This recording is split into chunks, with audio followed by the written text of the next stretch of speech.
exemple, ils mettaient 8h, 20h. Donc là, ça met 16h et après les autres, c'est au moins,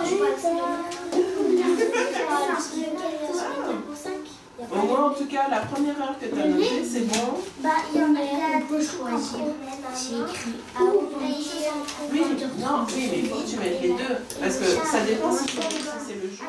La Maison d'Ali est une maison de quartier gérée par la SBL Harmonisation Sociale Scarbecoise, qui s'adresse aux personnes habitant à proximité en leur proposant des activités créatives, culturelles, sportives et éducatives répondant à leurs attentes. L'activité prioritaire de la Maison d'Ali est l'école des devoirs, où les bénévoles encadrent, accompagnent, aident les enfants qui suivent ces cours. Toi, tu as marqué ONT. Ici, qu'est-ce que tu vois là Où est-ce que tu es? Je suis bénévole à l'école des devoirs depuis 3 ans. Je cherchais une activité qui me permettait à rencontrer des gens dans mon quartier. J'avais envie aussi de partager des moments ou rencontrer d'autres personnes. Et je me suis proposée en tant que bénévole à la Maison des devoirs.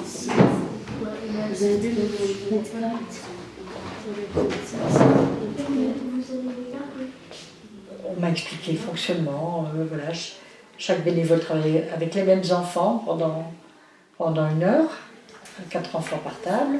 Et donc je consacre 2 heures chaque semaine, avec les outils mis à disposition. Ils viennent chacun avec leurs devoirs à réaliser ou leurs leçons à étudier. S'ils n'ont pas de devoirs, on leur propose des exercices supplémentaires. On leur donne des explications s'ils rencontrent des difficultés. Et tout se passe dans la bonne humeur et dans le calme. Ça fait 30 minutes. Ça fait depuis l'année passée que je suis dans l'école des devoirs et j'ai pas très beaucoup de difficultés, mais ça arrive parfois que je comprends pas l'exercice ou il y a des difficultés parfois que j'ai et les bénévoles ils m'aident et après je comprends l'exercice et j'ai moins de difficultés depuis que je suis à l'école des devoirs.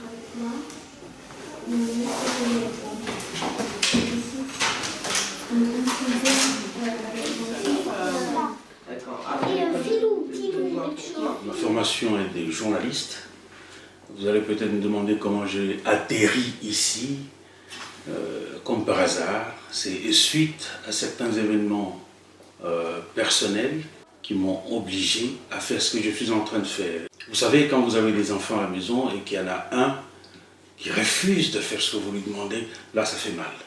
Il a même quitté la maison, et en quittant la maison, ça c'était la catastrophe. Comme je ne pouvais plus m'occuper de lui, parce qu'il a quitté la maison, je suis venu ici m'occuper d'autres enfants. En m'occupant des enfants d'autrui, je reste convaincu que je m'occupe de mes propres enfants.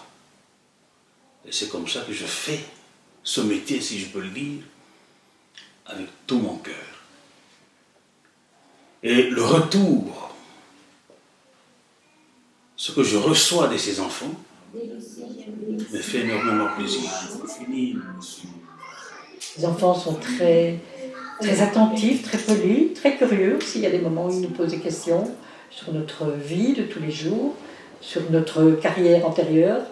Donc ils sont sympathiques, très sympathiques. Quand ils ont l'occasion de retourner, d'aller en vacances dans leur pays d'origine, ils me racontent le retour, comment ça s'est passé, s'ils se sont bien amusés.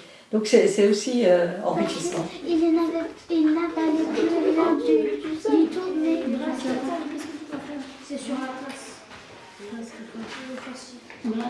La première fois que j'étais venue, j'avais quand même un petit peu peur parce que c'était la première fois et après quand je suis venue, je trouvais qu'ils sont gentils et voilà. La difficulté que j'avais au début, c'était de prononcer correctement le prénom de chaque enfant. Donc ça les faisait rire si je faisais une erreur dans la prononciation.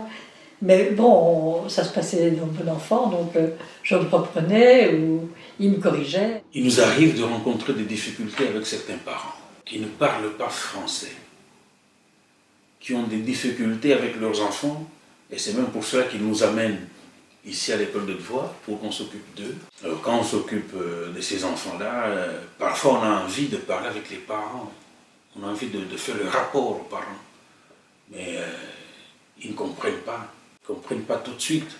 Mais il faut peut-être un travail de pédagogie, expliquer pour que le parent comprenne.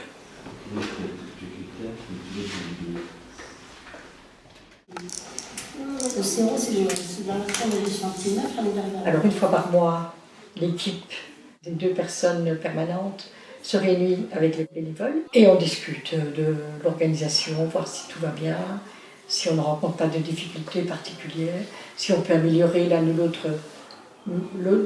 l'autre manière de procéder. Et ça se passe dans la bonne entente, de la bonne convivialité. En cours de réunion, on n'est pas toujours d'accord avec ce qui les pendant les échanges. On a chacun son avis et chacun donne un argument. Mais dans l'ensemble, on arrive toujours à trouver une manière de travailler qui convient à tout le monde. Alors, c'est quoi? Pour les plus grands, ils peuvent assister à des pièces de théâtre, à des semaines de stage ou ils font des activités à l'extérieur. Avec l'aide d'autres ASBL, ils organisent également des fêtes de quartier pour rassembler les habitants, favoriser les rencontres entre voisins. Pour les adultes, il existe plusieurs activités, à savoir l'écrivain public qui aide chaque vendredi ceux qui ont besoin à écrire des courriers, à remplir des papiers. Avec l'aide d'InfoJeunes, il y a 2 fois par semaine des cours d'informatique pour ceux qui veulent apprendre à utiliser des ordinateurs, à ouvrir des boîtes mail ou faire des recherches sur Internet. La Maison Lali propose également d'autres activités aux parents pour qu'ils s'impliquent davantage à l'éducation de leurs enfants afin qu'ils passent du temps en famille, comme une initiation au aînés, à la décoration de bougies. Ils proposent également aussi des échanges avec un intervenant sur la question de l'argent de poche ou comment gérer l'Internet à la maison. C'est une occasion pour les parents et enfants de passer du temps ensemble. Ah, mais si j'arrive là, j'aurai 2 et je pourrai manger comme ça. Personnellement, le travail de bénévole m'enrichit également. Donc quelque part, j'y trouve aussi un échange. Le fait de rencontrer d'autres personnes, d'élargir mes horizons par des nouvelles têtes, des nouvelles personnes que je rencontre, qui ne pensent pas spécialement comme moi et avec qui je peux avoir des échanges, c'est enrichissant.